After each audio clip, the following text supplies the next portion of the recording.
قل من رب السماوات والأرض قل لله قل أفأتخذتم من دونه أولياء لا يملكون لأنفسهم نفعا ولا ضرا قل هل يستوي الأعمى والبصير أم هل تستوي الظلمات والنور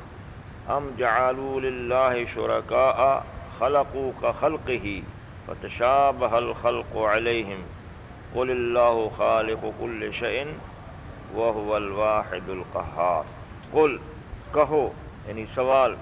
کرو، کہو من رب السماوات والارض، کون ہے آسمانوں اور زمین کا رب؟ من کون ہے؟ رب السماوات والارض، آسمانوں اور زمین کا رب کا پروردگار۔ قل اللہ، کہہ دو کہ اللہ، قل کہہ دو کہ اللہ، قل پھر پوچھو، قل کہہ دو یعنی یہاں قل بمعنی سل یعنی پوچھو، آفا اتخذتم، آفا کیا پس اتخذتم تم نے بنا لیے ہیں، من دون ہی اللہ کے سوا، اولیاء کچھ ولی یعنی کچھ کارساز اور مشکل کشا، لا یملکون لانفسہم جو نہیں اختیار رکھتے، لانفسہم خود اپنے لیے بھی، نفعا ولا ضرا کسی نفع کا نہ نقصان کا۔ قل پوچھیں، حل یستوی الاعمی، حل کیا یستوی برابر سمجھے جاتے ہیں، الاعمی کیا برابر سمجھا جاتا ہے، الاعمی اندھا، والبصیر اور دیکھنے والا، ام یا حل تستوی کیا برابر سمجھے جاتے ہیں، الظلمات اندھیرے، والنور اور روشنی، ام یا جعلوا ٹھہرا لیے ہیں لوگوں نے، للہ اللہ کے مقابلے میں، شرکاء کچھ شریک قرار دے دیے ہیں، یعنی شریک حصہ دار، ایسے شریک خلقو کہ انہوں نے بھی تخلیق کی ہو، کا خلق ہی اس اللہ کی تخلیق کے مانند، کاف مانند یا مثال، کا خلق ہی اس اللہ کی تخلیق کے مانند، فتشابہ الخلق علیہم تو پس مشتبہ ہوگی ہو، الخلق و تخلیق، علیہم ان لوگوں پر، یعنی ان لوگوں کے لیے اب مشتبہ ہوگی تخلیق کہ یہ اللہ کی تخلیق ہے یا ان ہمارے معبودوں کی تخلیق، جیسے سامان گڑبڑ ہو جاتا ہے کہ یہ اس کا بنایا ہوا ہے، یہ اس کا بنایا ہوا ہے۔ فتشابہ الخلق علیہم پس متشابہ ہو گئی ہے، مشتبہ ہو گئی ہے، الخلق و تخلیق علیہم ان پر، قل تو کہہ دو، اللہ خالق کل شیء اللہ ہی ہر چیز کا خالق، وَهُوَ الْوَاحِدُ اور وہ یکتا ہے، القہار ہر چیز پر غالب۔ یہ ترجمہ ہے آیت کا۔ قل پہلا یہاں سے شروع ہوا، یہ نبی کریم صلی اللہ علیہ وسلم کی طرف یہ حکم ہے کہ آپ ان سے، قول بمعنی ہوتا ہے کہنا، قول کہنا، لیکن یہاں بمعنی ہے سوال، اور سوال یہ کیا گیا کہ من رب السماوات والارض، زمینوں اور آسمانوں کا رب کون ہے، یہ سوال کیا گیا۔ یہ پہلے سورہ انعام میں بھی، غالباً سورہ اعراف میں شاید یہ اس طرح کا آیا تھا۔ تو اس کا پس منظر یہ ہے کہ وہ لوگ یہ تسلیم کرتے تھے کہ اللہ ہی اس کائنات کا پیدا کرنے والا ہے، یعنی اللہ مانتے تھے اس معنوں میں کہ دراصل یہ ساری کی ساری کائنات اور زمین اور آسمان اور دوسرا سارا کچھ اللہ نے پیدا کیا ہے اور اللہ ہے۔ اسی عقیدے کو کہ جب یہ مانتے ہو کہ اللہ تعالیٰ ہے اور اسی نے یہ سارا کچھ پیدا کیا ہے، تو اس کو بنیاد بنا کر اللہ تعالیٰ آگے یہ سوال ان سے کرنا چاہتا ہے، پھر عبادت کس کی جائے، پھر بندگی اور اطاعت کس کی؟ یعنی یہ بالکل منطقی طریقہ ہے کہ آپ کسی حریف سے بات کریں، جو چیز حریف آپ کا تسلیم کرتا ہو اسی چیز کو بنیاد بنا کر آپ اس سے اگلا سوال کریں۔ تو قرآن کے اندر جگہ جگہ یہ چیز آئی ہے کہ ان سے جب یہ پوچھا جاتا تھا کہ یہ زمین و آسمان کس نے بتایا، وہ سیقولون اللہ، وہ کہتے تھے کہ یہ اللہ نے کیا ہے، وہ یہ مانتے تھے۔ ان کی مانی ہوئی مسلمات، جسے کہتے ہیں مسلمات، مانی ہوئی چیزوں کو بنیاد بنا کر اللہ تعالیٰ نے آگے ان سے گفتگو کا سلسلہ شروع کیا۔ اب سوال جو کیا یہ کہ زمین اور آسمان کا رب کون ہے، اب انہیں جواب دینا چاہیے۔ یا ہاں میں یا نہیں میں۔ ہاں میں اگر وہ جواب دیتے ہیں تو پھر وہ پکڑے جاتے ہیں اس بنا پر کہ پھر یہ اگلا سوال جو ہے اس کا کیا جواب دیں گے کہ پھر بندگی کس کی کرنی چاہیے۔ ظاہر بات ہے کہ پھر انہیں یہ ماننا پڑے گا کہ پھر اسی کی بندگی کرنی چاہیے۔ اور اگر نہیں میں جواب دیتے ہیں تو یہ تو ویسے ہی نہیں، اس کو نہیں اس لیے نہیں کہہ سکتے کہ وہ خود مانتے ہیں کہ اللہ ہے، ان کے معاشرے میں مانا جاتا تھا، وہ خود تسلیم کرتے تھے، سارا کچھ تھا۔ تو وہ اس پوزیشن میں ہے کہ اگر ہاں کہتے ہیں تو اگلا سوال جو ہے اس کا فیس کرنا ان کے لیے مشکل ہوگا، اور اگر نہیں کہتے ہیں تو یہ جھوٹ ہوگا ان کا اپنا ہی، خود ان کے معاشرے میں یہ چیز جو ہے مانی جاتی تھی۔ تو اس کو زمخشری کہتا ہے، کشاف کا مصنف کہتا ہے اس کو یہ طریقہ ہے تبکیر، یعنی دوسرے کی ایسی پوزیشن خراب کرنا کہ نہ کہتے بنے اور نہ خاموش ہوتے بنے، اس پوزیشن میں ڈالا، اس کو کہتے ہیں تبکیر، یعنی اس کو فن معانی میں کہ دوسرے کو ایسا خاموش کرنا، لیکن اس میں یہ ہوتا ہے کہ اس کی پوزیشن پھر بچائی بھی جاتی ہے، اس لیے کہ اب زیادہ انتظار نہ کریں کہ اس کی ہاں سنے یا نہ سنے، خود ہی جواب دے دے کہ ہاں بھائی اللہ، تاکہ اس کی پوزیشن بھی بچ جائے۔ تو وہی یہاں طریقہ اسلوب اختیار کیا گیا ہے کہ ان سے پوچھو کہ زمین اور آسمان کا رب کون ہے۔ اچھا اب یہ معلوم ہے کہ ان کا جواب کس طرح سے ہونا چاہیے، اس لیے ان کی پوزیشن بچانے کے لیے فوراً یہ کہہ دو کہ اللہ، اب اس کا وہ انکار بھی نہیں کریں گے۔ اس طرح سے یہ سلسلہ شروع ہوا، لیکن یہ ساری کی ساری آیت میں آپ نے دیکھا کہ اس ایسا اسلوب اختیار کیا گیا ہے جس کو مفسرین نے لکھا ہے تحکمانہ اسلوب، یعنی دوسرے کو یعنی ایسی پوزیشن میں ڈال دینا اور اس کی عقل و شعور کے اوپر ایسا اٹیک کرنا کہ اسے سمجھ میں آ جائے کہ کس طریقے سے انسان نظریات اور افکار کے بارے میں رویہ اختیار کرتا ہے، یعنی بالکل ان کی استخفاف اور ان کی عقل کا ماتم اس میں کیا گیا ہے۔ اور وہ لوگ ظاہر بات ہے کہ عام بھی نہیں تھے، وہ تو خطاب تو سارا ان لوگوں کے ساتھ تھا جو اپنے معاشرے کے لیڈر تھے، کہ جو بڑے بنتے تھے یعنی رہنما اور قیادت کرنے والے، اور وہ سمجھتے تھے کہ ہم سے بڑا عقل مند اور ہم سے بڑا دانا اور اپنی قوم کا مزاج شناس اور اپنے آباء و اجداد کا وارث کون ہو سکتا ہے۔ ان سے خطاب ہے، انہی کی عقل پر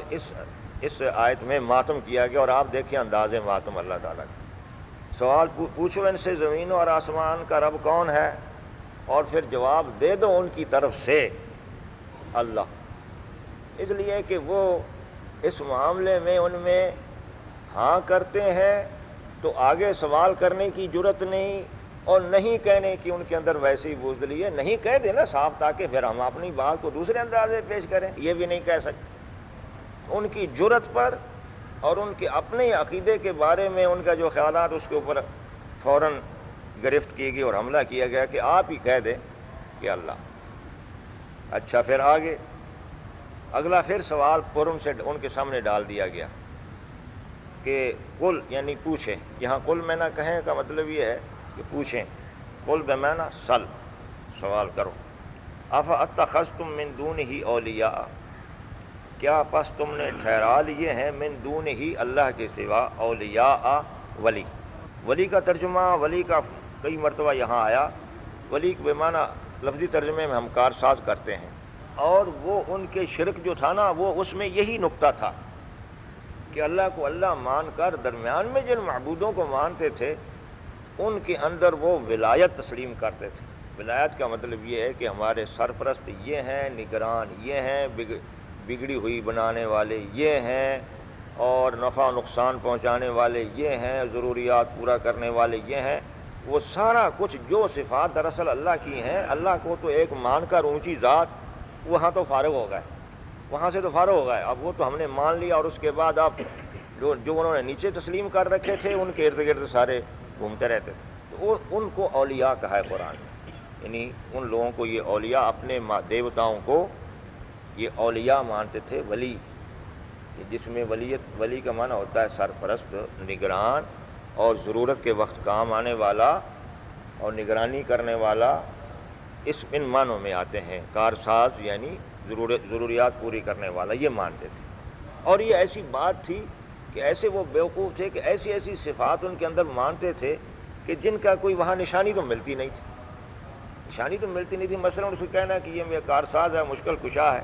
اس کی کوئی ثبوت تو دو، کوئی ثبوت تو ہونا چاہیے نا کہ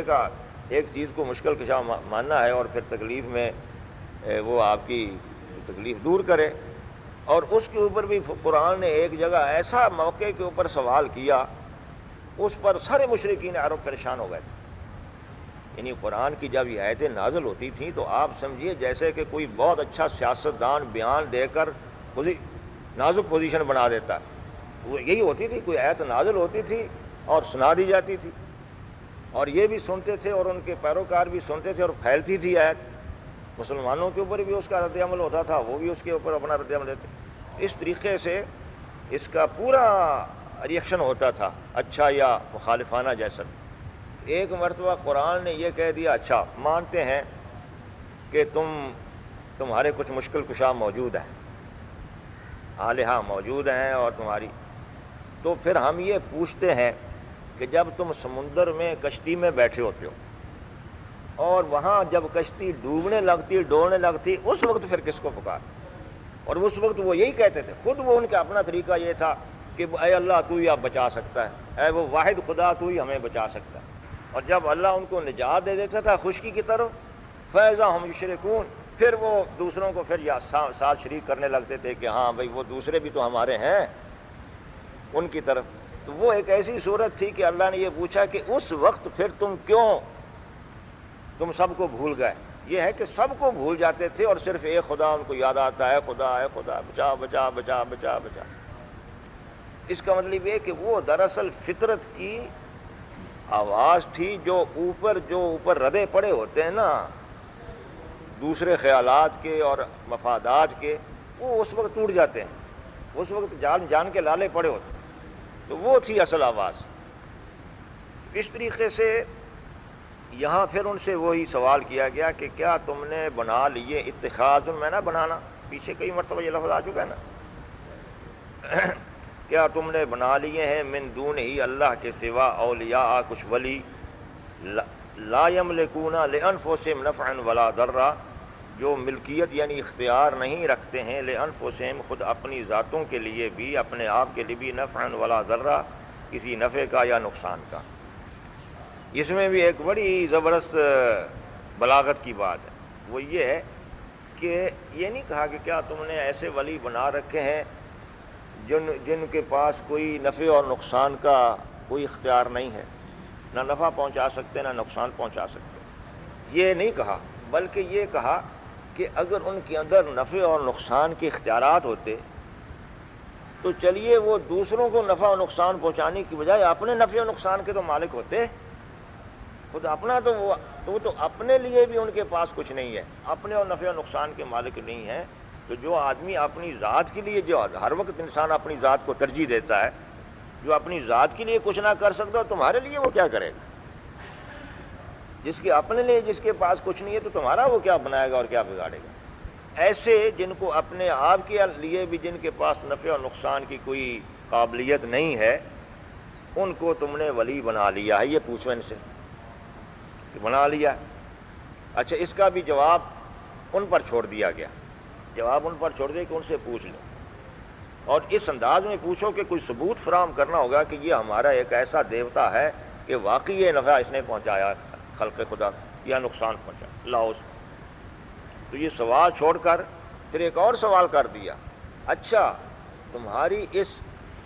بے وقوفی کے اوپر ہم مزید ماتم کیا کریں، اور سنو، حل یستوی الاعمی والبصیر، قل پوچھو ان سے، حل یستوی الاعمی والبصیر، تو کیا برابر ہو جائے گا پھر اعمی اور بصیر؟ یعنی اب اور ان کے اوپر زبردست چوٹ کی گئی کہ اب دو انسان ہیں، ایک اندھا ہے اور ایک دیکھنے والا ہے، اور اندھا وہ ہے کہ جو ایک ہستی کو دیکھتا ہے کہ نفع نقصان کی مالک نہیں ہے، پھر اس کو اپنا معبود بناتا ہے وہ اندھا۔ اور بصیر وہ ہے کہ جو حقیقت شناس ہے، سمجھتا ہے کہ اصل کون ہستی ہو سکتی ہے جس کی بات کرنی چاہیے، تو بتاؤ یہ برابر ہو سکتے ہیں؟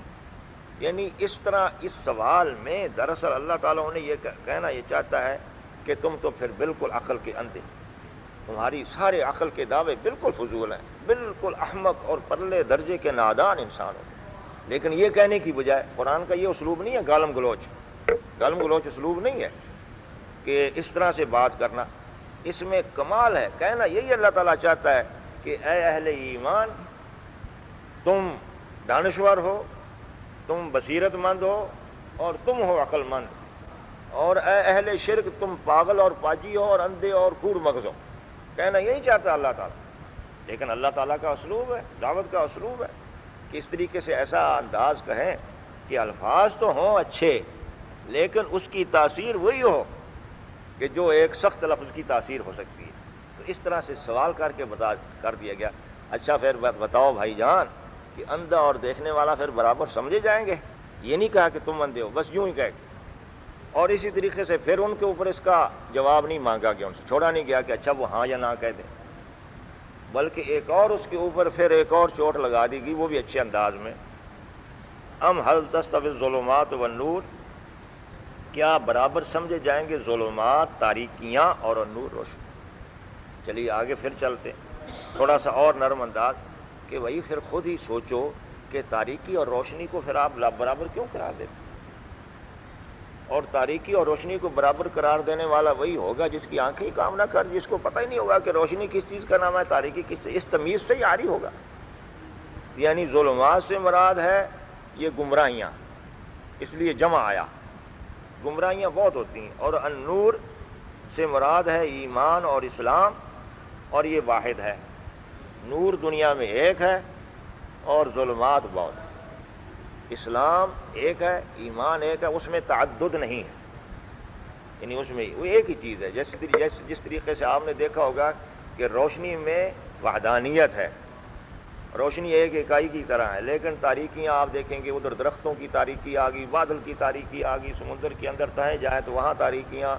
کمرے کی تاریکی، مطلب تاریکیاں تو ہے۔ اسی طریقے سے گمراہیوں کا بھی یہی حال ہے، گمراہیاں بہت ہے، کئی رنگ میں ہیں، کوئی ذرا ہلکی گمراہی، کوئی بہت ہی گہری گمراہی،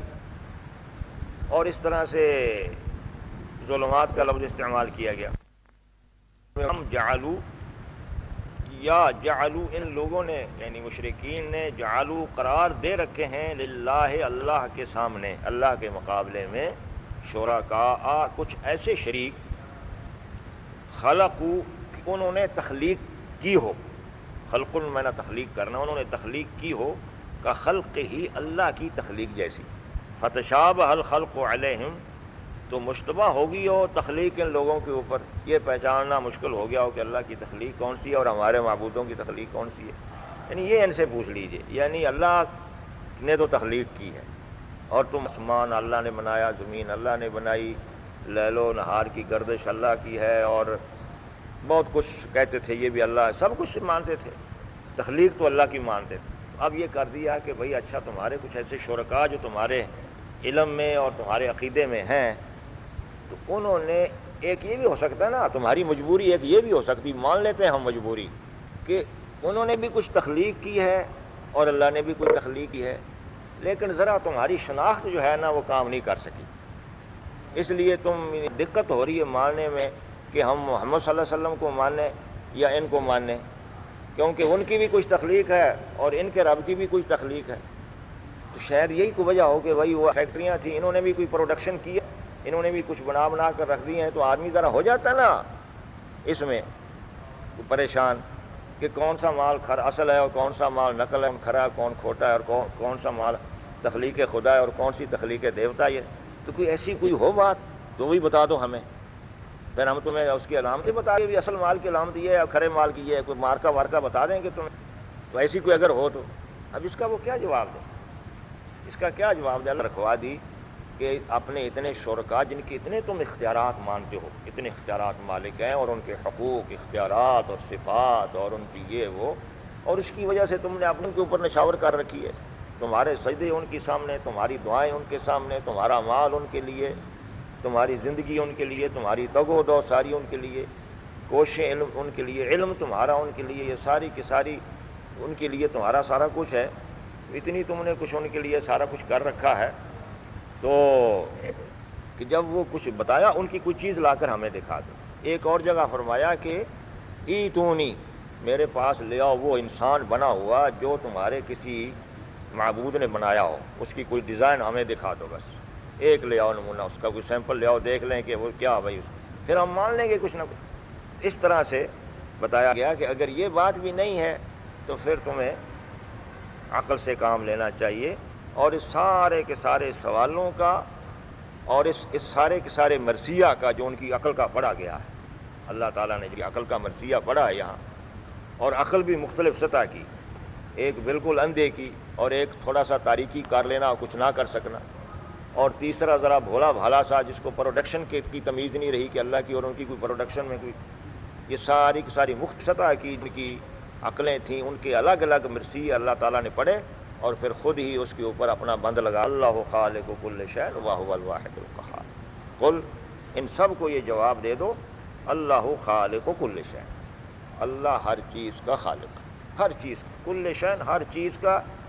چھوٹی بڑی بھی ہے، جس شکل کی بھی ہے، کائنات کا جو بھی ذرہ ہے وہ اللہ تعالیٰ اس کا خالق ہے اور اللہ کی تخلیق ہے۔ وَهُوَ الْوَاحِدُ، ایک ہے، واحد، ایک نہیں، اس کا ترجمہ ٹھیک، ایک وہاں کہتے ہیں جہاں کوئی مقابلے میں دوسرا بھی ہو، ایک کا لفظ حصے میں گنتی میں وہ آتا ہے، یعنی اس کے مقابلے میں کوئی دو ہوگا تو دو کے مقابلے میں آپ نے اس کو ایک کہہ دیا۔ اس کو کہتے ہیں واحد الفرد الذی لا ثانی لہ، جس کا ثانی نہیں ہے کوئی، یعنی جس کے مقابلے میں دو نہیں استعمال کر سکیں گے، دو کا یا تین کا حصہ استعمال نہیں کر سکیں گے، یہ وہ ہے واحد۔ تو اس کے لیے اردو میں ہمارے پاس یہی ایک لفظ جو ہے مدد دے سکتا ہے، وہ ہے یکتا، یگانہ اور یکتا، یعنی اس کے مقابلے آگے ہم گنتی نہیں چلا سکتے۔ تو یکتا، القہار، القہار مطلب یہ ہے غالب، لیکن اس طریقے سے غالب کہ اس کو کوئی مغلوب نہ کر سکے، وہ سب کو غالب کر، اور اس کے مقابلے میں جو بھی ہے وہ مقہور ہے، مغلوب ہے، مربوب ہے، یعنی وہ تربیت پاتا ہے، تربیت دیتا نہیں، وہ مخلوق ہے، خالق نہیں، مقہور ہے، قاہر نہیں، وہ مغلوب ہے، غالب نہیں، قاہر، غالب، خالق، رب، یہ ہے۔ انزل من السماء ماء فسالت اودیۃ بقدرها فاحتمل السیل زبدا رابیا ومما یوقدون علیہ فی النار ابتغاء حلیۃ او متاع زبد مثلہ كذلك يضرب الله الحق والباطل فأما الزبد فيذهب جفاء وأما ما ينفع الناس فيمكث في الأرض كذلك يضرب الله الأمثال۔ بڑے مضامین ہے اس آیت میں، اور یہ آیت ہم سب کا سے اس کا تعلق ہے، ہم کا تعلق ہم سب سے ہے، لیکن یہ ایسی ہے کہ اس میں اللہ تعالیٰ نے ہر ایک کے ظرف کی بات کی ہے، تو ہر ایک کا ظرف جو ہے وہ اس میں زیر بحث آئے گا۔ انزل من السماء ماء، اللہ تعالیٰ نے اتارا، انزلہ اتارا، اس نے اتارا، پیچھے جس کا ذکر ہو رہا ہے واحد ہے، قہار ہے، خالق ہے، رب ہے، اللہ ہے۔ انزلہ، اس نے اتارا، من السماء، آسمان سے، ماء، پانی، ماء، پانی، نکرہ آیا ہے، پانی اتارا، یعنی زوردار بھی بارش آئے تو وہ بھی ماء ہے، اور بوندا بوندی ہو تو وہ بھی ماء ہے، اور مسلسل آتا رہے تو وہ بھی ماء ہے، اور تھوڑی دیر آ کر رک جائے تو وہ بھی ماء ہے، اس لیے اس کو نکرہ استعمال کیا۔ اللہ تعالیٰ نے نازل کیا آسمان سے پانی، فسالت اودیۃ، پس بہہ گئیں، اودیۃ، وادیاں، بقدرہا، اپنی اپنی قدر کے مطابق، اپنی اپنی مقدار کے مطابق، قدر، مقدار، یعنی جس وادی کی جتنی مقدار تھی، کوئی وادیاں بڑی ہوتی ہیں وہ تھوڑا سا پانی لے کر ہی اچھل جاتی ہیں، چل پڑتی ہیں، کوئی بہت بڑی بڑی، کوئی چھوٹی ہوتی ہیں تھوڑے پانی کے لیے، جو بڑی ہوتی ہیں ان کے لیے ایک بہت بڑا سیلاب آئے پھر جا کر اس کے کناروں تک پانی جاتا ہے۔ اودیۃ، وادیاں، چھوٹی، بڑی، درمیانی، کھلی، تو بہہ اٹھیں وادیاں، بقدرہا، اپنے اپنے قدر کے مطابق۔ تو اس کا ترجمہ پھر جیسے مولانا مودودی رحمۃ اللہ علیہ نے کیا، بہت اچھا ہے، اپنے اپنے ظرف کے مطابق، جتنا جس کا ظرف تھا۔ فاحتمل السیل زبدا رابیا، فاحتمل، پس اٹھایا، اٹھایا، احتمال، حمل، میں نہ اٹھانے والا، اسی کا باب افتعال ہے۔ فَفَحْتَمَلَ السَّیلُ، اٹھایا سیلاب نے، زَبَدًا جھاگ، رابیہ اوپر اٹھا ہوا، اوپر اٹھا ہوا پھولا ہوا جھاگ، یعنی سیلاب پانی وادیوں میں آیا اور جب گزرا اور زمین کے اجزاء اس میں اور شامل ہوئے اور آگے راستے میں کوئی چیزیں پڑی ہوئی شامل ہوئیں، تو یوں ہوا کہ وہ ایک سیلاب برپا ہوا وادی کا، تو اس سیلاب نے کچھ جھاگ اٹھا لیا، یا سیلاب جب اٹھا تو اوپر کچھ جھاگ آ گیا، اوپر چڑھ آیا۔ فَاحْتَمَلَ السَّیلُ زَبَدًا، پس اٹھا لیا السیل سیلاب نے، یعنی پانی کی روانی، سیل پانی کی روانی، اور اس چاہے وہ روانی تیزی کے ساتھ ہو آہستہ، اس کو سیل کہیں گے، اور اگر پانی کی روانی تیز ہو تو اس کو طغیانی کہیں گے۔ فَاحْتَمَلَ السَّیلُ زَبَدًا، پس اٹھا لیا سیلاب نے، زبد کہتے ہیں جھاگ، زبد یہ جھاگ جو اوپر ہوتا ہے جھاگ، رابین ربون سے ہے، ربون رے بے واو، ربون مانا ہوتا ہے کوئی اونچی چیز، ربوا نہیں کوئی اونچی جگہ کو، اونچی کسی حصے، ٹیلے ویلے بھی اس کو بھی روا کہتے ہیں، تو رابین مانا ذرا اٹھی ہوئی چیز، تو زبدن جھاگ اوپر اٹھا ہوا، اوپر سوار، پانی کے اوپر سوار ہو گیا جھاگ، نیچے سے پانی آ رہا ہے اور یہ درمیان میں کہیں راستے میں جھاڑ جھنکار جو پڑے تھے ایسے پانی میں شامل ہوئے کہ یہ اوپر اب سوار ہو گئے اور اوپر اٹھے ہوئے ہیں۔ اور وہ زبد جو ہے، زبد میں دو تین لفظ، ایک تو جھاگ، لیکن جھاگ اس میں یہ بھی بتایا گیا پھولی ہوئی چیزیں، اور جیسے جھاگ پھولا ہوتا ہے، بڑا پھولا ہوا جھاگ ہے، اس کے نتنے پھولے ہوئے ہیں اور اوپر اٹھا ہوا ہے اور پانی کو اس نے ڈھانک لیا۔ اور دوسرا حصہ و مما، من وہاں سے تھا، تو مما اور وہ جو، یوقدون، ایقادن کا مطلب ہوتا ہے جلانا، ایقادن جلانا، جیسے آگ جلانا، یہ آیا تھا پہلے پارے میں، استوقد نارا، اس نے آگ جلائی، استیقاد اسی سے بنا۔ اور وقود کہتے ہیں ایندھن کو، کیونکہ اس سے آگ جلتی ہے، وقود الناس والحجارہ آیا تھا نا کہ اس دوزخ کا ایندھن آگ اور پتھر ہوں گے۔ اور وہ جو یوقدون علیہ، اور وہ جو تپاتے ہیں اسے لوگ، یوقدون لوگوں کا ذکر ہے، وہ جو لوگ تپاتے ہیں اسے فی النار آگ میں، ابتغاء حلیۃ زیور یا سامان، دوسرے سامان کی، ابتغاء میں کی خواہش میں، تلاش میں، اس کو پورا کرنے کے لیے۔ زابد مثلو، تو وہاں بھی زابد جھاگ ہوتا ہے، مثلہ ویسے ہی جیسے پہلے ہم نے ایک جھاگ کا ذکر کیا۔ یہ دو مثالیں دینے کی وجہ آپ نے اللہ تعالیٰ نے جو بیان کی کہ یہ دو مثالیں جو ہم نے مختصر سی دی ہیں وہ اس لیے دی ہے کہ ذالک یضرب اللہ الحق والباطل، یوں اللہ تعالیٰ مثالیں بیان کرتا ہے حق اور باطل کی، حق اور باطل کی اللہ مثالیں بیان کرتا ہے۔ اس کا مطلب یہ ہے کہ یہ دو جملوں کے اندر اللہ تعالیٰ نے جو مثالیں بیان کی ہیں وہ دراصل حق اور باطل کی ہوئی چیز بیان کی ہے سمجھانے کے لیے۔ مقصد پانی اور زیور سازی بتانا نہیں ہے کہ وادیوں کے اندر پانی بتانا، کوئی جغرافیہ کا مضمون بتانا یا زیور سازی بتانا، کوئی زرگروں کی کہانی بیان کی جا رہی، یہ نہیں ہے۔ یہ دو مثالیں ہم نے بیان کی ہیں، یہ حق اور باطل کی حقیقت بیان کرنا مقصود ہے۔ اب باطل اور حق کی حقیقت جو ہے نا، ان مثالوں سے کیا ہمیں ملتی ہے، اور آپ اردو کے اندر بھی آپ اس کو استعمال کر رہے ہیں، ضرب الامثال نہیں بیان کرتے آپ گرامر کی کتابوں میں دیکھیں نا، ضرب الامثال،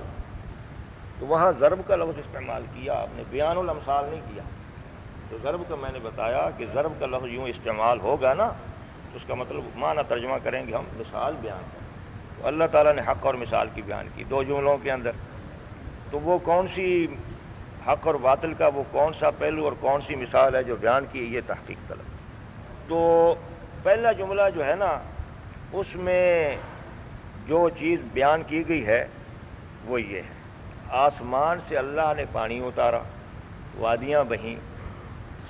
پانی کا بہاؤ اٹھا، سیلاب آیا اور اس کے اوپر جھاگ آ گیا۔ تو اس میں حق اور باطل کی جو پہلو ہیں وہ یہ، آسمان سے پانی اترنے کا مطلب ہے اللہ تعالیٰ نے آسمان سے وحی بھیجی، یعنی دعوت، حق دعوت اتاری ایک اپنے بندے کے اوپر، اور اس بندے کے ذریعے سے اللہ تعالیٰ نے آگے اس دعوت کو پہنچایا اور اس بندے کو اس کا مکلف ٹھہرایا۔ تو آسمان سے پانی کو دعوت سے بیان کی مثال میں بیان کرنا، تشبیہ دینا، یہ خود حدیث میں بھی آیا ہے۔ حضور صلی اللہ علیہ وسلم نے فرمایا کہ اللہ تعالیٰ نے مجھے جو کچھ دے کر بھیجا ہے اس کی مثال ایسے جیسے بارش، یعنی جو علم اور جو وحی اور جو دعوت اور جو پیغام رسالت جو ہے جو اللہ نے مجھے دے کر بھیجا ہے اس کی مثال بارش کی سی ہے۔ اور وہ بارش برستی ہے زمین پر، تو کچھ زمین کے ایسے حصے ہوتے ہیں کہ وہ بارش کو خوب جذب کرتے ہیں، بڑی اچھی زمین ہوتی ہے اور پھر بڑی رویدگی ہوتی ہے، اور کچھ ایسے حصے ہوتے ہیں ان میں رویدگی تو کی قوت تو نہیں ہوتی زمین میں، البتہ وہ پانی کو جمع کر لیتی ہے وہ زمین، اور پانی جمع ہو جاتا ہے، اور اس جمع شدہ پانی سے پھر لوگ جو ہے اسے استعمال کرتے ہیں، انسان بھی اور جانور بھی۔ اور اس طرح کی مثالیں دیکھنی ہو تو آپ بلوچستان وغیرہ میں جائیں، جہاں لوگ جو ہے نا وہ پھر جب بارش کے لیے بنی ہوتی ہے اور حوض وغیرہ انہوں نے بنا لیتے ہیں تو بیچارے 6 مہینے اسی پانی کو استعمال کرتے ہیں، اور عرب کے اندر تو اس طرح کی چیزیں تھیں۔ اور تیسری زمین حضور نے فرمایا ایسی ہوتی ہے، نہ اس نے خود پانی کو جذب کیا اور رویدگی پیدا کی اس نے، نہ پانی کو روکا کہ چلو کوئی دوسرا ہی فائدہ اٹھا لیتا، اتنا ہی صحیح، بلکہ وہ نہ جذب کرتی ہے نہ پانی کو روکتی ہے، پانی آیا اور اوپر سے بہہ کر آگے چلا گیا اور وہ کھری کی کھری اس طریقے سے چڑیل میدان رہ گیا بیکار سا۔ تو کچھ لوگوں نے اس دعوت کو اخذ کیا اور وہ خود ایک ایسی باغ و بہار شخصیت بن گئے کہ انسانوں کو بڑا اس سے فائدہ پہنچا، بڑا بار آور ہوا اس سے دین۔ تو وہ پہلے ٹکڑے کی مثال ہے، زمین کا پہلا ٹکڑا جس نے پانی جذب کیا اور رویدگی ہوئی۔ اور دوسرے کچھ لوگ ایسے تھے کہ جن کو اتنا فہم اور تفقہ اور دعوت کی باریکیوں تک تو نہیں پہنچے، البتہ انہوں نے قرآن کو اور نبی کریم صلی اللہ علیہ وسلم کی سنت کو اور آپ کے بیانات کو اپنے ذہنوں میں محفوظ رکھا، جس کو پھر آگے روایت کیا، اور آگے جنہوں نے سنا انہوں نے اس میں سے بہت کچھ اخذ کر لیا، کم از کم اتنا تو کام کر دیا نا انہوں نے، تو ان کے ظرف نے اور ان کے دماغوں نے اور ان کے دلوں نے اس چیز کو محفوظ رکھا محبت اور عشق کے ساتھ، اور جو کوئی سمجھا، لیکن اگر نہ بھی سمجھا تو دوسروں تک اس کو روایت کیا اور دوسروں نے اس میں سے خزانے نکال لیے۔ اور تیسرے وہ ہیں کہ جو بالکل ناکارہ نکلے، نہ خود انہوں نے کوئی فائدہ اٹھایا نہ دوسروں کے لیے کچھ اس کو اخذ کیا، بلکہ وہ بالکل ایسا۔ تو یہ گویا کہ پانی یا آسمان کی بارش سے مثال دعوت کو دینا، یہ تو نبی کریم صلی اللہ علیہ وسلم نے کیا۔ اور سب سے اچھی مثال جو ہے نا اگر دعوت حق کی دی جائے کسی مادی چیز سے تو وہ پانی ہو سکتا، بارش کا پانی کیوں؟ اس لیے کہ پانی کے بارے میں خود اللہ تعالیٰ نے فرمایا وَجَعَلْنَا مِنَ الْمَاءِ كُلَّ شَيْءٍ حَيٍّ، ہم نے ہر چیز جو ہے نا، ہر زندہ چیز جو ہے نا اس کو پانی سے بنایا، یعنی وہ پانی اس کے لیے ضروری ہے۔ اس کا مطلب یہ ہے کہ جس طریقے سے مادی زندگی کے لیے پانی ایک ناگزیر چیز ہے اور اس کے بغیر حیات نہیں ہوگی، اسی طریقے سے اخلاقی اور روحانی زندگی کے لیے اللہ تعالیٰ کی دعوت اور پیغمبروں کا پیغام بہت ضروری ہے۔ اگر وہ نہیں ہوگا تو انسان کی روحانی اور اخلاقی زندگی اجڑ جائے گی اور اجڑ جاتی رہی۔ ایک تو اس میں یہ چیز یعنی پانی کو دعوت حق سے مثال دینا، یہ اور آسمان سے پانی بھی برستا اور یہ بھی آسمان ہی سے اترتی ہے، اللہ تعالیٰ کی طرف سے اس کا القاء ہوتا ہے پیغمبروں کو اور پہنچتا ہے۔ تو اس طرح سے یہ ایک تو اس میں یہ حق کی بات پانی کو، اور دوسرا بتایا فسالت اودیتن، جب بارش ہوتی ہے پانی اترتا ہے تو وادیاں بہنے لگتی ہیں۔ تو وادیاں کس طرح سے بہتی ہیں؟ بارش تو ہوئی اور بارش ہونے کے بعد آگے وادیاں جو ہیں ان کی کئی قسمیں ہوتی ہیں۔ بعض وادیاں بڑی وسیع ہوتی ہیں اور وہ پانی کا بہت سارا حصہ لے لیتی ہیں اپنا، اور ان میں اندر پانی کے راستے ایسے بنے ہوتے ہیں کہ پانی جلدی سے ان میں داخل ہوتا ہے اور وہ چل پڑتی ہیں، بہنے لگتی ہیں۔ اور کچھ تنگ سی وادیاں ہوتی ہیں، کوئی درمیانی چھوٹی، مختلف وادیوں کی قسمیں ہوتی ہیں۔ اس لیے اودیاتن بیان کیا نکرہ، الاودیہ نہیں بیان کیا وادیاں، یعنی کچھ وادیاں اور ہو سکتا ہے کہ ایسی وادیاں بھی ہوں کہ جنہوں کے کچھ بھی نہ حصہ ملا ہو پانی کا، وہ ایسی ان کی شکل و صورت ہو کہ ان تک پانی نہ پہنچا، اور یا پہنچا ہو تو اس سے کوئی آگے نہ چل سکا ہو، یہ بھی ہوتا ہے۔ اس طریقے سے بعض وادیوں کے اندر پانی صاف ستھرا ہوتا ہے، بعض وادیوں کے اندر پانی تھوڑا یا گدلا ہو جاتا ہے، بعض وادیاں بہت پیچ و تاب والی ہوتی ہیں، بڑی پیچیدہ سی ہوتی ہیں، پانی ان کے اندر ادھر ادھر سر مارتا پھرتا رہتا ہے، اور بعض وادیاں بہت بہاؤ والی ہوتی ہیں، پانی آیا اور وہ گیا۔ اودیتن نکرہ بیان کر کے وادیوں کی شکلیں، ان کا حجم، ان کی افادیت، ان کی اصلیت جو ہے بیان کر دی۔ وادیاں زرخیز بھی ہوتی ہیں، وادیاں یوں ہی بالکل پتھریلی سی بھی ہوتی ہیں، اور بعض وادیوں کے اندر پانی اتنا نتھرا ہوا ہوتا ہے کہ بڑا جی پینے کو چاہتا ہے۔ جیسے ہم ادھر کبھی بالا کوٹ کی طرف گئے تو بڑا لطف آیا وہاں وہ وادیاں وغیرہ اور پانی کے وہ بہاؤ کو دیکھ کر، ایسا میٹھا اور چمکیلا پانی، معلوم ہوتا ہے کہ پانی آدمی نے کیا پیا، گھی کے پیالے پی لیے۔ اور بعض جگہ وادی دیکھیں گے پانی ان کے اندر بڑا خراب سا اور گدلا سا، اس طریقے سے اودیتن۔ تو بالکل یہی مثال ہے کہ دعوت حق جب برسی ہے نبی کریم صلی اللہ علیہ وسلم کے ذریعے سے، اس طریقے سے وادیوں کی جو وادیاں تھیں، ایک وادی ابوبکر صدیق کی تھی، دوسری وادی عمر کی تھی، تیسری وادی عثمان کی تھی، چوتھی علی کی تھی، پانچویں عبداللہ ابن مسعود کی تھی، عبد الرحمن ابن عوف کی تھی، بلال کی تھی، زید کی تھی۔ وادیاں جو تھیں نا بڑی تھیں وہاں، اور پھر وہ مکہ کے مشرکین بھی تو وادیاں تھے، وہ بھی ایسی ناکارہ وادیاں اس میں سے کچھ نکلیں کہ وہ بالکل ہی اس بارش سے اور اس چیز سے انہوں نے کوئی اخذ ہی نہ کر سکی۔ لیکن بہرحال یہاں وادیوں سے زیادہ مطلب وہی ہے کہ جن وادیوں نے پانی کو اخذ کیا، لیا، خود بھی اس میں ان کے اندر وہ سیراب ہوئیں، آگے بھی بہا، تو یہ وادیوں کا وہ انسان اور جنہوں نے اس بارش سے اور اس دعوت حق سے خوب فائدہ۔ اور اس میں تیسری جو ہے جوزش کا، کہ وہ جب پانی کا بہاؤ اٹھا وادیوں میں سے، اس وادی سے اس وادی سے اس وادی سے پانی کا بہاؤ اٹھا، تو اس بہاؤ کے ساتھ پانی تو صاف ستھرا آیا اور اوپر سے گرا اور صاف ستھرا آیا، لیکن اب وادیوں کے اندر سے جب بہنے لگا تو اس کے اندر جناب وہ خس و خاشاک ابھر آئے، اور جو پہلے بیٹھے ہوئے تھے جو پہلے بیٹھے ہوئے تھے کہیں جمے ہوئے تھے، یہ تھے، جب پانی اٹھا تو خس و خاشاک اوپر آئے اور جناب چھلانگیں لگا کر اوپر پانی کے اوپر سوار ہو گئے، اور جو بھی جھاڑ جھنکار یہ تھا سارا حرکت کے اندر آ گیا، اور وہ پانی کے بہاؤ کے ساتھ ساتھ وہ ابھرتے آئے، اور اوپر یوں ایسا معلوم ہوا کہ پانی تو پتہ نہیں نظر ہی نہیں آتا، اوپر جھاگ ہے اور تنکیں ہیں اور بوڑیاں چلی آ رہی ہیں، اوپر چلی آ رہی ہیں، اور پتہ نہیں کیا کچھ ہے۔ تو وہ سیلاب بیچارہ جو ہے وہ چلا ہے، اور سیلاب اپنی رو میں مگن ہے، اور خس و خاشاک جو ہے اوپر اچھلتے کودتے پھر رہے ہیں۔ تو اس طریقے سے وہ پانی کی اس شکل و صورت کو تھوڑی دیر کے لیے ڈھانک لیتے ہیں، کسی جگہ نمایاں رہتا ہے، کسی جگہ اوپر سے ڈھنگا ہوتا ہے، اور جھاگ بھی ذرابین بعض جگہ ہوتا ہے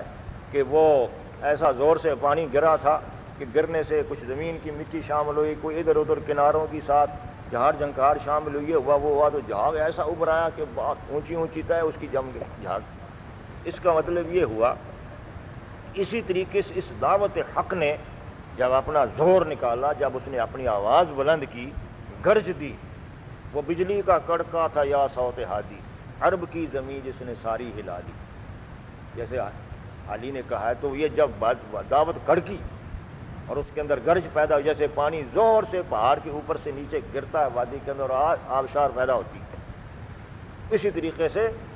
تو وادیوں کے اندر پانی آیا، اور کچھ انسانوں کی وادیوں نے جب اس پانی کو اخذ کیا، اور کچھ دوسری بھی تھیں تو اس باطل کو بھی جناب بڑی حرکت پیدا ہوئی، اور وہ بھی پھڑک کر ادھر سے ادھر سے جو جھاڑ جھنکار، جو کانٹا تنکا تھا، جو بوٹی اور پتے تھے، وہ سارے کے سارے جناب اوپر کر جو ہے نا اوپر چڑھنے کی کوشش کر رہے ہیں کہ یہ۔ لیکن اب دیکھیے اس کے اندر ہوتا یہ ہے کہ پانی جو ہے وہ اس کے اوپر وہ ہے، جھاگ لگا ہوا ہے، لیکن وہ جھاگ کو لیے پانی اپنا جا رہا ہے، کچھ دیر تک وہ جھاگ جو ہے رہتا ہے، اپنی موج دکھاتا رہتا ہے، لیکن اس کے بعد اس بیچاری کی حقیقت کیا ہوتی ہے؟ کسی جگہ کسی وادی کے ساتھ لگ جائے گا، کسی راستے میں رکاوٹ کے ساتھ لگ جائے گا، طے جم جائے گی اس کی، اور پانی اپنا سفر کرتا ہوا انسانوں کو سیراب کرتا ہوا، کھیتیوں کو آباد کرتا ہوا جائے گا کہیں جہاں اللہ نے اس کے لیے لکھا وہاں تک وہ جاری رہے گا۔ اس طریقے سے یہ تیسرا جز ہوا کہ حق کی اس بارش نے ایک طرف وادیوں کو بہا دیا اور دوسری طرف ساتھ ہی جہار جنگ کہار اٹھائے. تو مطلب یہ ہے حق اور باطل. اس طریقے سے حق کی دعوت کے ساتھ لازماً یہ چیز پیدا ہوگی، لیکن اس کی عمر زیادہ نہیں ہوگی اور اس کا کوئی فائدہ بھی نہیں ہوتا جہاز کا. اصل چیز تو وہ مادہ حیات ہے جو نیچے پانی کے شکل میں بہہ رہا. اس طریقے سے یہ بیان کیا گیا مسلمانوں کے لیے اس دور میں کہ آپ نے جو دعوت اٹھائی ہے، آپ تو انسانوں کے لیے ایک بڑی قیمتی چیز بن کر آئے ہیں. تو یہ پہلے جملے کے اندر مثال دی ہے حق، اور اگلے جملے میں کس چیز کی مثال ہے یہ بھی دیکھیے. وَمِمَّا يُوقِدُونَ عَلَيْهِ فِي النَّارِ، اور وہ جو تپاتے ہیں لوگ جسے فی النار آگ میں، ابتغاء حلیۃ زیور بنائیے اور متاعن یا کچھ اور سامان بنانے کے لیے. تو وہاں بھی جھاگ ہے مثلہ ہو ایسے، یا دوسری جگہ پھر بتا دیا کہ وہاں بھی جھاگ کا اور ایک اور دھات کا آپس میں مقابلہ ہو گیا. اس میں ایک چیز یہ بیان کی گئی. دوسرا کام جو ہے یہ ہے کہ لوگ تپاتے ہیں اس کو، یہ لوگوں کا شغل ہے. انہوں نے اپنے کارخانے اور اڈے بنا رکھے ہیں اور ان اڈوں کے اندر آگ تپاتے ہیں اور دھاتیں لے کر ان کو پگھلاتے ہیں. یہ ضمیر گئی انسانوں کی طرف، پانی اتارنے کی ضمیر گئی تھی اللہ کی طرف، اللہ نے پانی اتارا. یہاں جنہوں نے کام کیا ہے وہ لوگ ہیں، تو لوگوں نے اس دھات کو پگھلایا، ڈالا اس کو آگ میں، بھٹی میں ڈالا. تو اس سے کیا چاہتے ہیں وہ بنانا؟ کئی چیزیں ہوتی ہیں. سونا ہے تو اس سے زیور بنائیں گے، اور اگر کوئی اور دھات ہے، لوہا، تانبا، سکہ، اس سے کوئی اور چیزیں بنائیں گے، زیور بھی بنے گا. اور اگر لوہا ہے تو اس سے ہتھیار بنیں گے، اس سے ہتھیار بنیں گے اور دوسری چیزیں بنیں گی. اور لوہے نے تو دنیا کو، انسانوں کے لیے لوہا تو اللہ تعالیٰ نے ایک بہت زبردست چیز بیان کی، جس کو خود اللہ تعالیٰ نے فخر سے بیان کیا کہ ہم نے کتاب اتارا، یعنی کتاب اتاری اور لوہا اتارا. اس کا مطلب یہ ہے کہ اس لوہے نے بھی انسانی زندگی کے اندر بڑا اہم کردار ادا کیا ہے، ترقی میں، تمدن میں، حفاظت میں اور بہت ساری چیزوں کے اندر. اور آج آپ دیکھ لیجیے لوہے نے دنیا کے اندر کیا کمالات دکھائے، تو دکھاتا رہا ہے لوہا مسلسل. سونا زیور بنتا ہے جس سے انسان جو ہے اپنے حسن و جمال کا ذوق پورا کرتے ہیں. اور یہ اہمیت رہی لوگوں کے مالدار اور یعنی غریب ہونے کا یہ معیار بنا رہا. سونا زینت کے لیے اور غنا کے لیے اور تبادلہ اشیاء کے لیے. تو سونے کی چیز گدھاتے ہیں، سونے کی، لوہے کی. اس کو لوگوں نے تپایا لوگوں نے، اور دھات نے تپنے کے بعد پھر اپنا رنگ دکھا دیا. لیکن جب وہ دھات تپی تو اس کو بھی پھر بتایا گیا کہ اس کے اوپر پھر جب ڈھکتی تو اس کے اوپر بھی کوئی جھاگ آ جاتی. اس کے اندر کوئی، اگر دھات کے اندر کوئی شامل ہیں کہ جو صحیح نہیں ہے، مٹی شامل ہے، چونا شامل ہے، جو دھات کے علاوہ جو بھی اس میں، پھر وہ جل کر اوپر آتا ہے اور خالص ہو جاتی ہے دھات. سونا ہے تو وہ خالص ہو گیا بنا، اور لوہا ہے تو وہ بھی صاف ہو گیا، تانبا ہے تو وہ بھی صاف ہو گیا. اس طرح سے تو جھاگ آتی. یہ کس چیز کی مثال ہے؟ حق کے معاملے میں اور باطل کے. پہلے حق اور باطل نظریے اور عقیدے کے لحاظ سے، اپنی تاثیر کے لحاظ سے اس کو بیان کیا گیا. یہاں اہل حق بیان کیے گئے، یہاں حق کے علم بردار وہ حق، اور یہاں حق اور اس کی تاثیر، اور یہاں اہل حق کی آزمائش یہ بیان کی. یعنی اہل حق کی مثال دنیا میں یہ وہ انسانیت کی خالص معدن ہے کہ جس سے انسانیت جو ہے، اہل حق سے ہمیشہ انسانیت، جس سے انسانیت کو سرخ روئی حاصل ہوئی، انسانیت کو زیب و زینت ملی، جو انسانوں کے اندر جنہوں نے بڑی قدر پائی اور بڑی خدمت کی، جس سے تہذیب کو ترقی ملی، جس سے تمدن پھیلا، جس سے بہت کچھ ہوا انہی معدنیات سے. تو انسانی زندگی میں اہل حق اسی طریقے سے معدنیات ہیں. لوہا ہوں گے، تانبا ہوں گے، معدن ہوں گے. ہر معدن اپنا اپنا کام جو ہے وہ کرے گا. کوئی زیور بنے گا انسانیت کا، کوئی اور بنیں گے جس سے انسانیت کا دفاع ہوگا اور عدل اور انصاف کی قائم ہوگا اور ظلم و ستم ختم ہوگا. تو اسی طریقے سے یہ معدن جو ہے، متاع حلیہ اور متاع جو بھی ہے، تو یہ معدن جس شکل کی بھی ہوگی ہے، لیکن اس معدن کو بھی اپنی خالص شکل میں آنے کے لیے بھٹی میں پڑنا پڑتا ہے. یہ اصول تو اللہ تعالیٰ کی طرف سے ہے کہ بھٹی میں ڈالا جائے گا، لیکن یہ کام اللہ بندوں سے کرواتے جو ہیں وہ اس کو دبانے لگے. اسی طریقے سے اہل حق جو ہے ان کو اللہ تعالیٰ نے معادن، دھاتوں سے تشبیہ دی، اور ان کی آزمائش کو بتایا کہ ان کو آزمائش ایسی آتی جیسے بھٹی میں ڈالی جاتی ہیں دھاتیں، لیکن اس میں سے ان دھاتوں کو میں جو کھری ہے کھری ہو جاتی ہے، جو غلط ہے الگ ہو جاتی ہے، اس کے جو اجزاء غلط ہوتے ہیں وہ الگ ہو جاتے ہیں، کھری ہو جاتی ہے۔ تو یہ کام جو ہے یہ بھی انسان ہی کرتا ہے اللہ کی سنت، تو انسانوں کے ذریعے سے آزمائش میں اللہ تعالیٰ ڈالتا ہے، تو وہ انسان جو ہے وہ اس طریقے سے اہل حق کو بھٹی میں ڈالتے رہتے ہیں اور وہ سمجھتے ہیں کہ اہل حق کو ستا رہے ہیں، ان کو جلا کر اللہ تعالیٰ اس کے ذریعے سے اس دھات کو کھرا ثابت کر دیتا ہے، اس میں سے جو کھری ہوتی نکلاتی ہے، جو جھاگ ہوتا ہے وہ بھی پتہ چل جاتا ہے، اور اگر ناقص قسم کی دھات ہو تو اس کا بھی پتہ چل جاتا ہے۔ تو یہ تو آزمائش کا مرحلہ اہل حق کے لیے لا ناگزیر ہوگا، یہیں کھڑے جو کھڑا ہے اس کو رکھیں گے ہم، جو چھوٹا ہے اس کو کہیں گے جاؤ تم ہمارے کام کے۔ اور لوگ یہ کرتے ہیں کام یوقدون،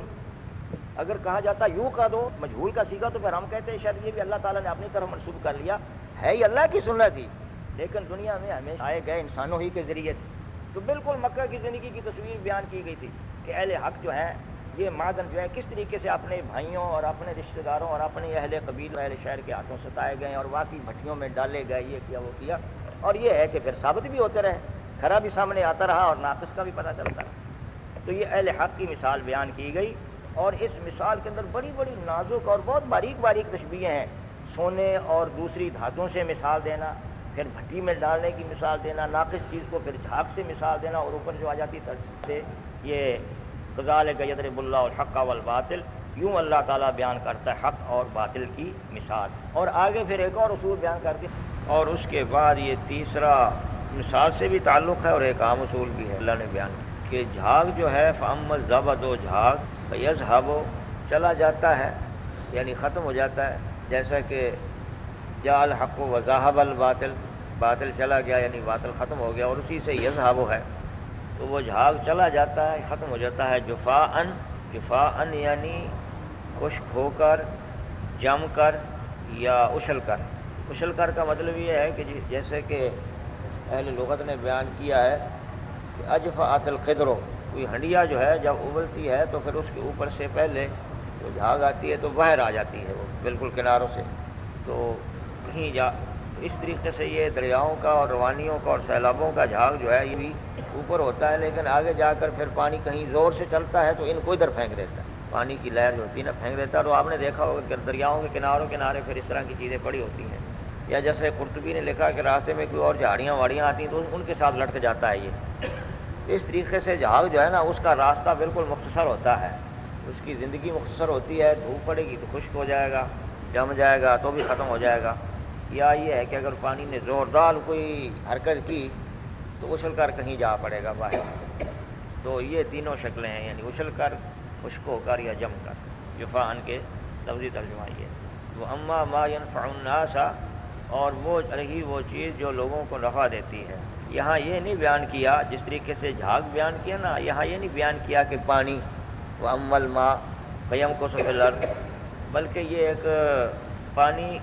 کو بیان کرنے کی بجائے ایک عمومی طور پر ذکر کر دیا، رہی وہ چیز جو انسانوں کو نفع پہنچاتی ہے۔ تو یہ گویا کہ دونوں کی طرف اشارہ ہو گیا، پانی کی طرف بھی اشارہ ہو گیا کہ یہ چیز نافع ہے، اس سے تو زندگی قائم ہے، اور یہ دوسرا بھی دھاتوں کی طرف بھی اشارہ ہو گیا، یہ بھی زندگی کے اندر بڑا اہم ان کا حصہ ہے، چاہے وہ زیور کی شکل میں ہو چاہے وہ ہتھیاروں کی شکل کے اندر ہو۔ تو یہ تو نافع ہیں، انسانوں کے لیے نافع چیزیں۔ فَيَمْكُثُ مَكُوثٌ مطلب ہوتا ہے ٹھہرا رہنا، فَيَمْكُثُ فِي الْأَرْضِ، یہ چیزیں ٹھہری رہتی ہیں زمین میں، وہ باقی ختم ہو گیا اور یہ ٹھہری رہی، یہ مفید ہے۔ یہ اللہ تعالیٰ کی سنت ہے کہ جو چیز نافع اور مفید ہوتی ہے وہ باقی رہتی ہے اور دوسری ختم ہو جاتی ہے، حق قائم رہتا ہے، کشمکش سے گزرتا ہے، اور اہل حق بھی آزمائش کی بھٹی میں ڈالے جاتے ہیں، لیکن اس کے بعد پھر حق بھی قائم رہتا ہے، اور اہل حق کو بھی اللہ تعالیٰ جو ہے دنیا کے اندر ان کو بھی کامیاب کرتا ہے، جب بس وہ بھٹی سے جب کھڑے ہو کر نکل آتے ہیں۔ تو یہ اس سے مراد ہے، لیکن یہ ایک اصول بھی ہے قرآن کا، یہ ایک فلسفہ بھی ہے کہ بقا نافع کے لیے، یعنی بقا وہ اس چیز کے لیے ہے جو نافع ہے انسانوں کے لیے، یا اور زیادہ اس کو زور لگانا ہو تو نافع کی بجائے انفع کہہ لیں، جو زیادہ مفید ہے، مفید تر ہے، یعنی موازنے کے اندر ایک چیز مفید ہوتی ہے دوسری چیز مفید تر ہوتی ہے، تو اس کو انفع کہتے ہیں جو مفید تر ہے۔ تو یہ قرآن کا اصول ہے، دنیا نے تو اصول اور اختیار کیا، لیکن وہ اصول جو ہے اس کی قرآن نفی کرتا ہے۔ دنیا نے اصول یہ اختیار کیا ہے کہ بقا جو ہے وہ اقوا کے لیے ہے، جو زیادہ قوی ہوتا ہے وہ باقی رہتا ہے، اور جو ضعیف ہوتا ہے اسے وہ ختم ہو جاتا ہے۔ یہ تو دیکھتے ہیں ہم، یہ اصول کیا ہوا، یہ تو جو قوی تر ہوتے ہیں انہوں نے اپنا لوہا منوا رکھا ہے کہ جو قوی تر ہوتا ہے ضعیف کو ختم کرتا ہے۔ اے جرم ضعیفی کی سزا مر کے مفاجات،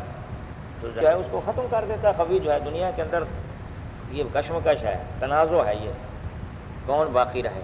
تو ہم یہ دیکھتے ہیں کہ یہ مادہ پرست انسانوں نے یہ فلسفہ بنایا، یہ اصول بنایا کہ جو قوی ہے اس کو باقی رہنے کا حق ہے، جو ضعیف ہے اس کو ختم کرو، اور اسی اصول کے تحت حکمرانیاں اور فتوحات اور قوموں کو مغلوب اور غلام بنانے کا اس طریقہ جاری رہا۔ یعنی اگر غیر مسلموں کے اندر بھی وہ چیزیں پائی جائیں کہ جو انسانوں کے لیے نافع ہیں، یہ انسانوں کے لیے نافع کہا، اس کا مطلب یہ ہے کہ اس میں وہ تمیز باقی نہیں رہی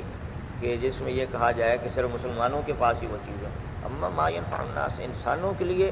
ہم یہ کہتے ہیں اگر اسلام ہوگا اور اسلام کے اصول ہوں گے تو وہ تو سب سے زیادہ انسانوں کے لیے نافع ہوں گے، تو وہ رہیں گے۔ اگر وہ بھی نہ ہو تو دنیا کے اندر پھر وہ چیز رہے گی جس سے من حیث المجموع انسانیت استفادہ کر رہی ہو، انسانیت کی ضروریات اس سے پوری ہو رہی ہوں اور انسانیت کی خدمت اس سے ہو رہی ہو۔ تو یہ ہے، تو قرآن کا اصول یہ ہے کہ جو انفع ہے اس کو بقا ہے، اور یہ ہے اصل اصول۔ دنیا کے اندر وہ نہیں ہے کہ جو اقوا ہے اس کو بقا ہے، کہ بلکہ تنازع للبقاء کی جنگ میں انفع والبقاء للانفع، انفع جو ہوگا وہ قوی بھی ہوگا۔ وہاں بھی آپ نے معادن کے اندر بھی، دھاتوں کے اندر بھی دیکھا کہ وہ بہرحال دھات جو ہے وہ قوی ہے، تو یہ تو از خود چیز آئے گی، یعنی کہ اس کے انفع ہونے کا مطلب یہ ہے کہ اس کے اندر قوت ہوگی، صلاحیت ہوگی اور یہ خوبیاں ہوں گی۔ اس لیے اسرائیل نے یہ اصول اختیار کیا آج کے دور میں کہ ہم قوی ہیں اور ضعیف کو ختم کرنا چاہیے۔ امریکہ نے بھی اور روس نے بھی یہ اصول اختیار کیا، یہ تو ہے وہ اصول۔ اور اس کے بعد پھر وہ دوسرے پر ظلم کرنا اصولی طور پر درست سمجھتے ہیں، کہتے ہیں اصول ہی یہی ہے کہ جو مظلوم ہے، جو کمزور ہے، ضعیف ہے، اس کو ختم ہو جانا چاہیے، اس کو بالکل صاف کر دینا چاہیے، اس لیے کہ قوی کے لیے ہے یہ دنیا۔ لیکن قرآن تو یہ کہتا ہے کہ انفع جو چیز ہے اسے اس کو بقا ہے، بقا ہونی چاہیے، اسے انسانوں کے لیے مفید ہو جس سے انسانیت استفادہ کرے۔ وَأَمَّا مَا يَنْفَعُ النَّاسَ، اور رہی وہ جو لوگوں کو نفع دی ہے، وَيَمْكُثُ فِي الْأَرْضِ، وہ زمین میں ٹھہری رہتی ہے۔ اور موجودہ تہذیب میں بھی یہی دیکھا، اس کی تہذیب اگرچہ اس میں خرابیوں کے پہلو بہت ہیں، اتنے خرابیوں کے پہلو ہیں کہ اس وقت یعنی یہ مادی تہذیب دونوں شکلوں میں، چاہے وہ سرمایہ دارانہ تہذیب ہو، اشتراکی تہذیب ہو، دونوں شکلوں میں آپ کو معلوم ہے اس وقت ہے تو وہ زوال پذیر۔ کوئی ان کے مفکرین لکھ رہے ہیں کہ ہماری بنیادیں ہل رہی ہیں تہذیب کی، اور کسی وقت بھی یہ عمارت جو ہے وہ گر جائے، اور اس نے ایک لمبا سفر بھی کیا ہے کچھ، لیکن اس میں ابھی تک دونوں چیزیں موجود ہیں۔ یعنی ایک طرف اس کی خرابی کے اسباب بھی بہت پیدا ہو گئے ہیں، لیکن اس دوسری طرف انسانیت کی فائدے کے لیے بھی اس کے اندر بہت ساری چیزیں قائم ہیں، بلکہ روز بروز اس میں شامل کرتے ہیں وہ لوگ تاکہ اس کو زندگی اور ملے۔ اب یہ اس کا مطالعہ تجزیہ کیجیے، جس وقت اس کی خرابی کے اندر اتنا اضافہ ہو گیا کہ اس کے اچھے پہلو بالکل اوجھل ہو گئے یا تھوڑے رہ گئے، تو پھر یہ ختم ہو جائے۔ اور اسی اصول کے اوپر آپ پوری انسانی تاریخ کا تجزیہ کریں۔ یہ دیتا ہے قرآن اصول کہ وَأَمَّا مَا يَنْفَعُ النَّاسَ فَيَمْكُثُ فِي الْأَرْضِ، دنیا کے اندر وہی چیز رہے گی قائم جو انسانیت کے لیے نافع ہے۔ لیکن آپ اس تہذیب میں دیکھیے، آخر انسانوں کو وہ ٹھیک ہے کہ اس میں ظلم و ستم کا اور انسان کے استحصال کا اور سارے پہلو موجود ہیں، لیکن کتنا کچھ دیا علم کے میدان میں، ترقی کے میدان میں، انسانوں کو چھپے ہوئے خزانوں سے انسان کو متعارف کرایا، اور ایک چیز میں ایک کمی واقع ہوئی، دوسری فوراً متبادل چیز انسانوں کو سامنے رکھ دی جس سے ان کو فائدہ پہنچے۔ اتنا کچھ ہوا، اور یہ پہلو اس کے، اس لیے اللہ نے اس کو بقا نصیب دی، حالانکہ کافرانہ بنیادوں کے اوپر قائم ہے بالکل، اس کے اندر خدا کا عقیدہ ہے نہیں، وہ تو نیچر سے بات کرتی ہے، وہ تو مادہ پرستانہ اصولوں کو، اور اس کے مقابلے میں مسلمانوں کے پاس بہت صحیح اصولوں والی تہذیب موجود ہے، لیکن یہ ہے کہ اس کو مسلمانوں نے کتابوں کے اندر رکھا اور اپنی اس کو داخل نہیں ہونے دیا، اس کے نتیجے میں یہ مغلوب ہے اور وہ غالب ہے، یہ نہیں رہے مفید انسانوں کے لیے۔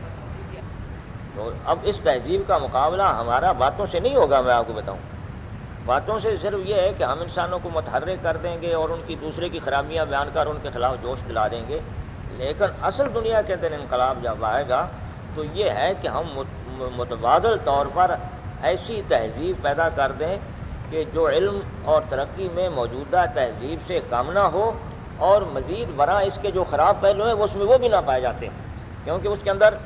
انسان کو پوری طرح سمجھا نہیں گیا، اس لیے انسان کی روحانی اور اخلاقی زندگی بالکل پامال ہو گئی۔ یہ ہے اس کا خراب پہلو کہ انسان کو انہوں نے ایک اجزاء عناصر کی ایک ترکیب سمجھا اور اس کے اوپر وہ سارا تجزیہ کر رہے ہیں، جس میں اس کے اخلاق بھی اسی بنا پر وہ اس کے مرتب کرتے ہیں اور اس کے جسمانی علاج بھی اسی طرح کرتے ہیں سارا کچھ۔ اس وجہ سے وہاں ان کا روحانی اور اخلاقی پہلو اور اس کی وہ کمی خود محسوس کرنے لگے، محسوس کیا بلکہ واویلا کر رہے ہیں ان کو کہ ہماری اقدار کدھر گئیں اور ہمارے رشتے کدھر گئے اور ہماری روح جو ہے ان کی روح جو ہے وہ سسک رہی ہے بالکل، اور اسی کی وجہ سے یہ منشیات وغیرہ کی مانگ اسی لیے ہے کہ وہ سکون دینا چاہتا ہے اپنے خیالات کی دنیا کو، اسی لیے اس منشیات کا استعمال بھی بڑا کثرت سے کرتے ہیں۔ تو مسلمان اگر ایسی تہذیب لائیں کہ اس کے اندر علم و فن تو اسی درجے کا ہو،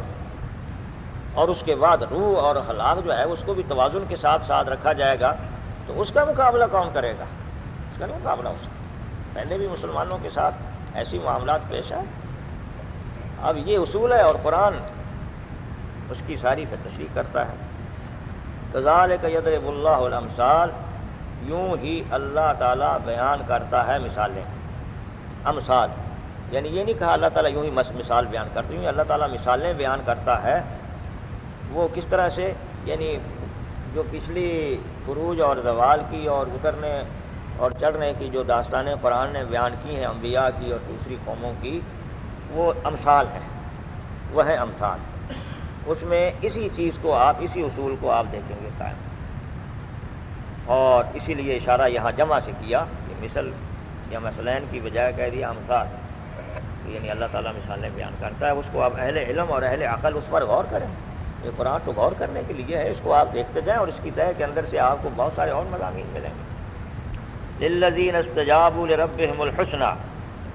والذین لم يستجیبوا له لو ان لهم ما في الارض جميعا ومثله معه لافتدوا به اولئک لهم سوء الحساب ومأواهم جہنم وبئس المہاد۔ یہاں سے ایک نیا مضمون ہے اور قرآن کریم کا یہی کمال ہے، یعنی مثالیں بیان کرنا، دنیا کے حالات اور کائنات کی دلیلیں دیتے دیتے پھر قیامت اور آخرت کا تصور جو ہے اور حساب کتاب کا تصور اس طرف قرآن جو ہے رجوع کر لیتا ہے۔ اس طرح سے ملا جلا کر چیزیں قرآن بیان کرتا ہے۔